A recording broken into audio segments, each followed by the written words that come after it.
Who's going to challenge Manchester City? We'll get into this with Danny in a second. Who is going to open it up? Who are going to be the main rivals to Manchester City? Will it be Arsenal again?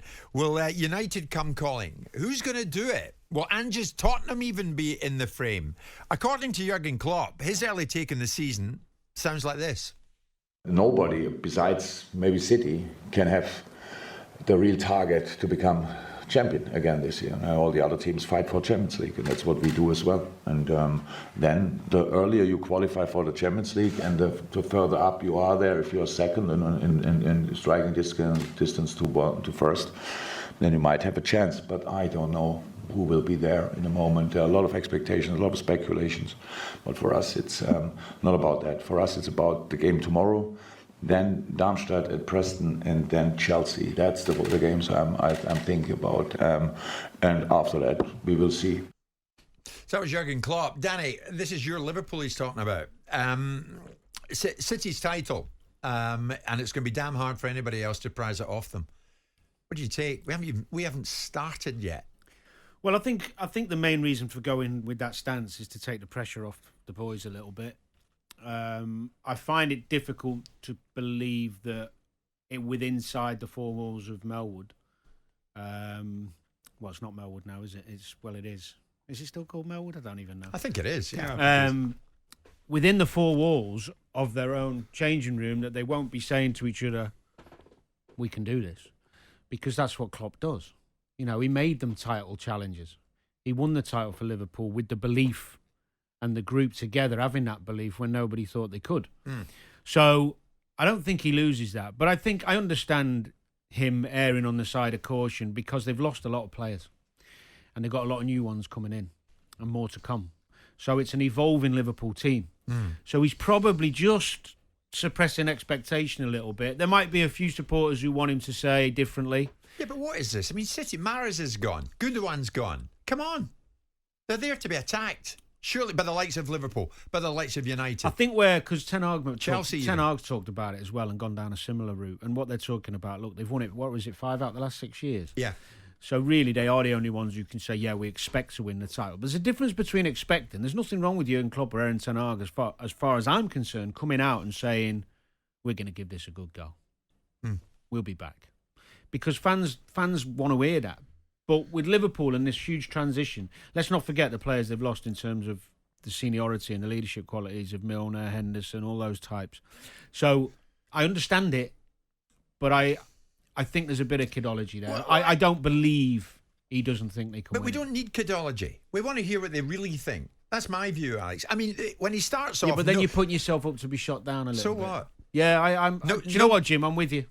I mean, when he says, Danny, nobody besides Manchester City can have the real target becoming champions again this year. You can. I think he's wrong with that because you can have the target even if you fail, but you've got to have the target. Yeah. Yeah. Andy Robertson told me up in Gleneagles, towards the end of the season, he told them all, it's not going to be like this again next season. So they know. I don't think for a second Jurgen Klopp doesn't believe the group of players he's assembling, especially if he's got to get a couple more. We know that. I don't think for a second he doesn't think his coaching ability and the group of young players, hungry players he's getting together can't compete. They have to compete. They have to compete, Alex. Otherwise, why is he there? Exactly. They have to be back there challenging for major honours again, because you look at the drop-off last season and you look at the previous season when they were competing on 4 fronts, could have won the quadruple. The drop-off in points, the drop-off in wins, the drop-off in goals scored. I think Jurgen Klopp got away with it last season. I don't think he got as much criticism as maybe other managers would if they overseen that dramatic decline. Yeah, I think the fact they finished the season so strongly and got somewhere near back to what you expect. Good run of fixtures towards the end of the season as well. Maybe. But it's a big season for Liverpool and Jurgen. And it's a big season for United. I mean, what's Ten Hag coming away with? I think in pre-season we shouldn't talk about the title. I think no one in the Premier League can do that except City. It's the same message, isn't it? Same message. Yeah, it's this narrative of take the pressure off white flag, myself and my players. I don't think it's white flag. I think it's a bit of cuteness and kidology, which I don't think either of them believe. I think Jurgen Klopp and Ten Hag are two managers who have got great belief in themselves and the squads they're amassing. Sure, and so they should. Yeah, so they should. I mean, it's funny, isn't it, when you think back to someone like Mourinho? You know what he'd say? Yeah, we can win it because that's the way he is. Boil it down, Alex. Who will be City's biggest title challenger? I think Arsenal. I think when you look at last season, they'll have learnt from that. And City were relentless towards the end of the season. We can't take that away from them. But there was an element of the pressure getting to Arsenal. Well, you look at that ridiculous game at home to Southampton. You can't concede 3 goals at home to that Southampton team and expect to be title challengers. Crookie, City's relentlessness and their brilliance It wore them down. towards the end of the season was only...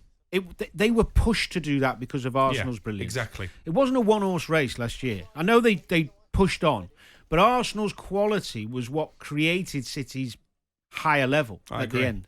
And I think people like Bukayo Saka, I don't think he's hit his ceiling yet. I think Martinelli will get better. I think Declan Rice is going to be a standout performer for Arsenal. I'm not convinced by Kai Havertz, but it adds a little bit of squad depth. Probably still lacking that number 9, that predator in front of goal. Is Jesus going to get 20 goals? Maybe, if he plays all the time. But I think Arsenal... Personally, I think Arsenal, United and Liverpool will get the top 4. I think that'll be the top 4. I think it's going to be really tight. And we need someone to challenge Manchester City. Big time. Yeah. Start, middle and end. I think City's close. Their biggest problem is going to be complacency because they've just won the treble. And they've lost so many key players as well. Well, you say that. Gundogan was massive last season. Yeah, but he wasn't the season before when they won it.